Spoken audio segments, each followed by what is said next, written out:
Hi friends, இன்றைக்கி என்ன cake order வந்துச்சுன்னா, இன்றைக்கி வந்து ரெட் வெல்வெட் கேக் ஆர்டர் வந்திருந்தது. ரெட் வெல்வெட் கேக் வந்து 1 kg கேட்டிருந்தாங்க.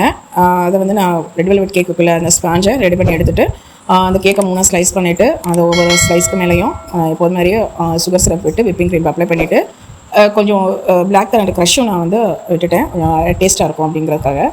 இதே மாதிரி 3 ஸ்லைஸையும் நான் ப்ரிப்பேர் பண்ணி அதை ஃபுல்லாக கொஞ்சம் கம் கோட் கொடுத்து ஃப்ரிட்ஜில் செட் பண்ணிக்கிட்டேன். ஃப்ரிட்ஜில் செட் பண்ணி எடுத்த பின்னாடி அதில் ஃபைனலாக ஒரு கோட்டிங் கொடுத்துட்டு இந்த கேக்கை ஸ்லைஸ் பண்ணும்போதே ஒரு தின் ஸ்லைஸை ஒன்று எடுத்து வச்சுருந்தேன் கட் பண்ணி. கொஞ்சம் அதை வந்து மிக்சியில் போட்டு கொஞ்சம் தூளாக்கி வச்சுக்கிட்டேன்.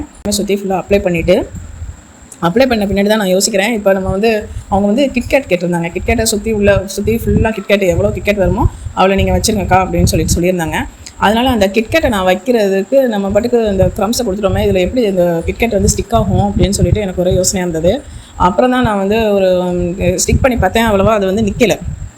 அப்புறம் நான் என்ன பண்ணேன்னா, அந்த விப்பிங் க்ரீமை கொஞ்சம் அந்த கிட்கேட்டில் அப்ளை பண்ணிவிட்டு ஏதோ ஃபெவிகால் தடவுறது மாதிரி அதில் தடவி விட்டு அதை ஃபுல்லாக எல்லாத்தையுமே ஸ்டிக் பண்ணி விட்டுட்டேன். அதுக்கப்புறமா அது கொஞ்சம் நல்லா நின்றுக்கிடுச்சு. இதை ஒட்டினதோடு நான் வந்து ஒரு கோல்டன் கலர் ரிப்பன் வச்சு நான் அதை கொஞ்சம் டைப் பண்ணிக்கிட்டேன். இதுக்கு போ வந்து நான் அப்புறமா செட் பண்ணணும்.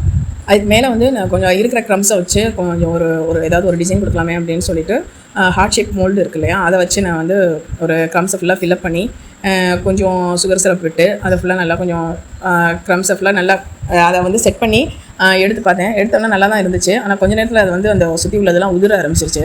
அதோட சரி அப்படின்னு சொல்லிட்டு நான் கொஞ்சம் அதுக்கு சுற்றி ஃபுல்லாக ஒரு டிசைனை கொடுத்துட்டு அது மாதிரி கேக்கை ஃபுல்லாகவுமே ஒரு டிசைன் கொடுத்து எடுத்துகிட்டு இதுக்கு போவும் செட் பண்ணி கேக் ரெடி ஆகிடுச்சு. இந்த கேக்கோட அவங்க என்ன ஆர்டர் பண்ணியிருந்தாங்கன்னா 1/2 kg ஸ்ட்ராபெரி ஃப்ளேவரில் ஒரு கேக் கேட்டிருந்தாங்க. அதுக்கப்புறம் வந்து கொரியன் பன் கேட்டிருந்தாங்க. இது ரெண்டையுமே வந்து கொரியன் பண்ணி ஏற்கனவே அவங்க கேக் ஆர்டர் பண்ணும்போதே அவங்க ஆர்டர் பண்ணிட்டாங்க. ஆனால் ஸ்ட்ராபெரி கேக் வந்து இடையில தான் சொன்னாங்க. எத்தனை மணிக்கு சொன்னாங்க, எப்படி நான் அதை செஞ்சேன் அப்படிங்கிறத நான் அடுத்த வீடியோவில் நான் வந்து சொல்கிறேன் உங்களுக்கு. இந்த வீடியோ பிடிச்சிருந்துச்சாக்கும் லைக் பண்ணுங்கள், ஷேர் பண்ணுங்கள், சப்ஸ்கிரைப் பண்ணுங்கள். தேங்க்யூ ஃபார் வாட்சிங்.